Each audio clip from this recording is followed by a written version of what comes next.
Takže dobrý den, vítám vás tady u mě v mé domácí posilovně a dneska si ukážeme, jak by mohla vypadat taková běžná rozcvička před nějakým výkonem.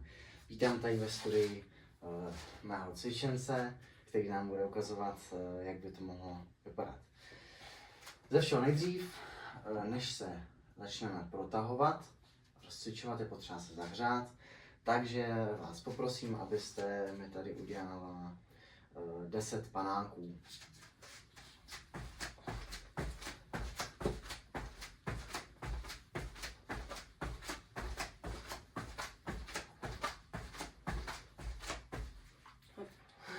Cítíte se již rozehřátá? Jo, cítím se Ale rozehřátá. já si myslím, že ještě ne. A tudíž je potřeba zařadit další prvek na rozehřátí svalů, než se začneme protahovat. A to bude výběh schodů. Tak pokračujeme. Poprosím cvičence, aby seběhl a vyběhl dolů jednou schody pro zahřátí jen tak uvolněně.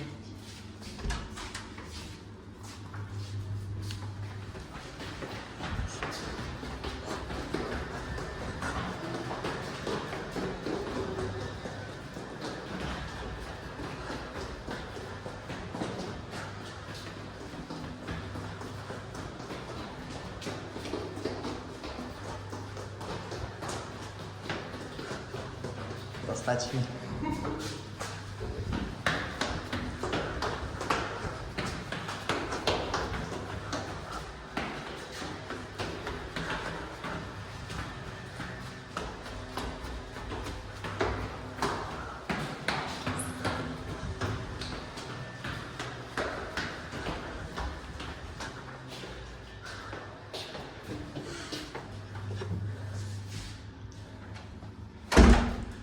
Tak děkuji. Myslím, že náš kardiovaskulární systém byl nyní trošku protáhnut. A nyní přejdeme k samotnému stretchingu a mobilitě. Začneme od hlavy, půjdeme směrem dolů, takže vás poprosím, chytněte jednou rukou z boku hlavu a protáhněte krk. S nádechem zatlačte hlavu proti ruce, s výdechem povolte. Vystřídejte ruce.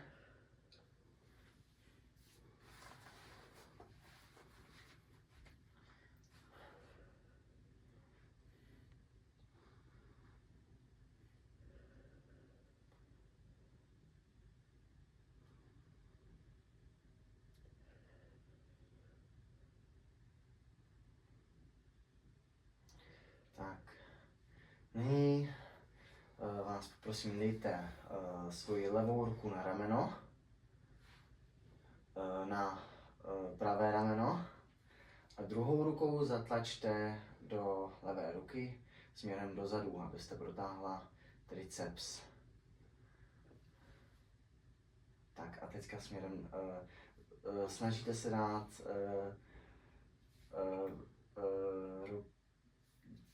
ruku za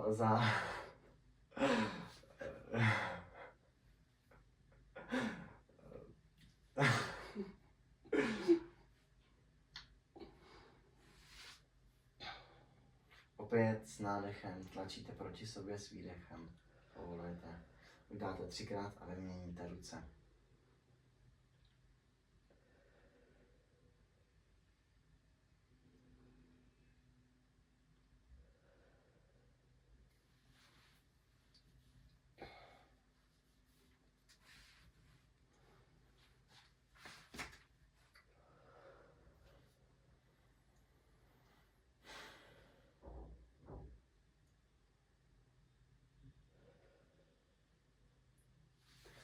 Tak nyní na flexi, na mobilitu ramen budeme dělat velké kruhy celými paží, první dopředu a potom dozadu.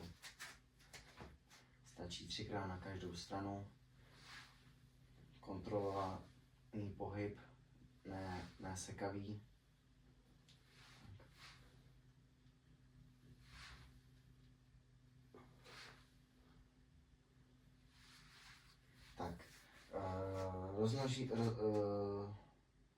rozkročíte se na úroveň ramen a vzpažíte jednu ruku libovolnou a uděláte úklon na druhou stranu, než máte vzpaženou ruku. Prodýcháte.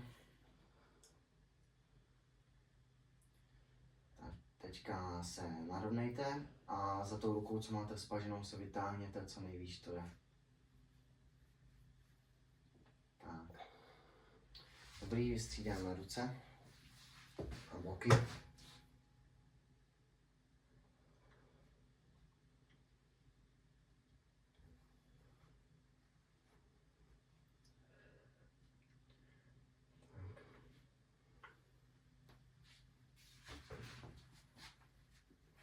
Tak. Zůstaňte stát, jak stojíte, nohy na šíři ramen, upevněte spodek těla, zafixujte pánev a budeme dělat velké kruhy celým trupem po směru hodinových ručiček.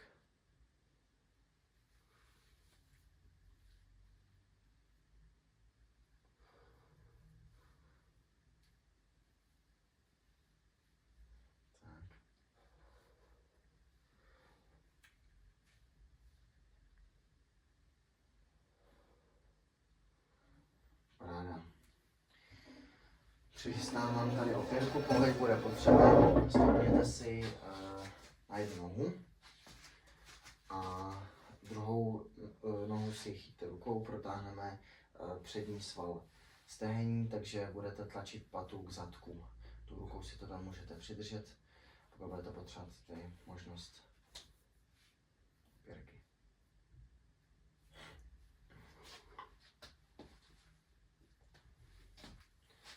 Držte balanc, nohy nevyměňujte, jenom budeme teďka protahovat zadní sval stehení, takže chytněte si tu nohu, co máte zvedlou u kolena a dejte si koleno k pasu, nebo spíš k břichu.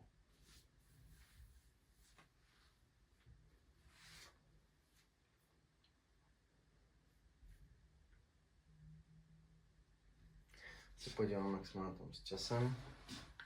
Mezitím můžete vystřídat nohy.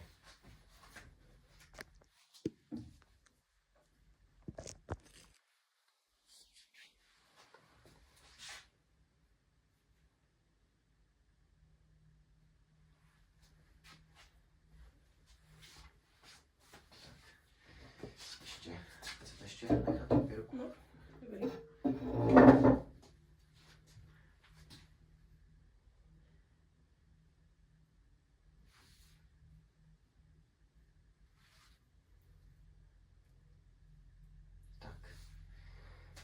Nyní vás poprosím na zahřání. Budeme teďka protahovat lítka, ještě aby jsme je pořádně zahřáli. Stojte, jak stojíte, nepokrčujte kolena, pouze zvedejte paty a pokládejte je zpátky. Tak. Zahřejeme tím lítka a pak je protáhneme.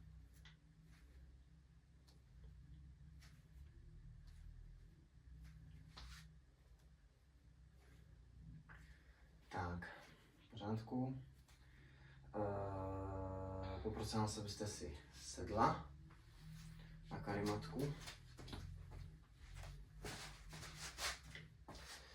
Tak a poprosím sednout do překážkového sedu. Jedna noha je vepředu, druhou dáte za sebe do úzu.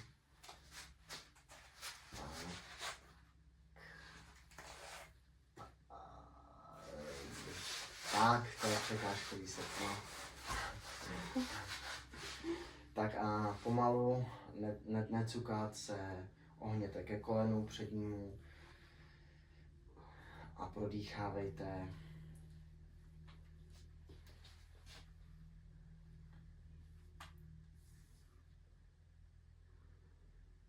Tak, můžete vyměnit nohy.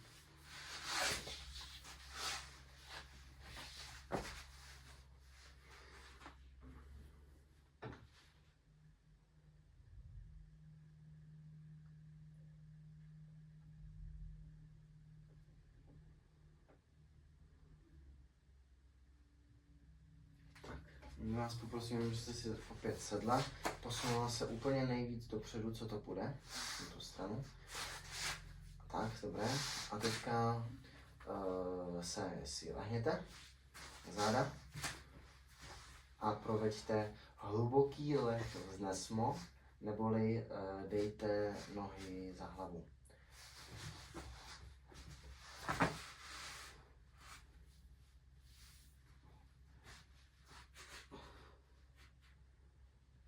Tak, dobré. A nyní asi jeden z posledních cviků provedeme. Postavte se, prosím. A na zahřátí našich hemisfér taky a na koordinaci těla vás poprosím, abyste se otočila o 90 stupňů ke mně, tak oproti mě, postavila se na jednu nohu a provedla takzvanou holubičku.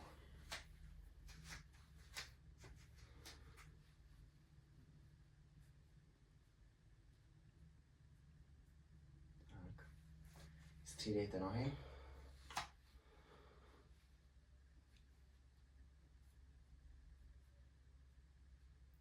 Paráda.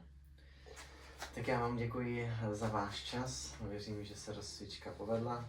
A uvidíme se zase příště u nějakého jiného videa. Naschledanou. Naschledanou.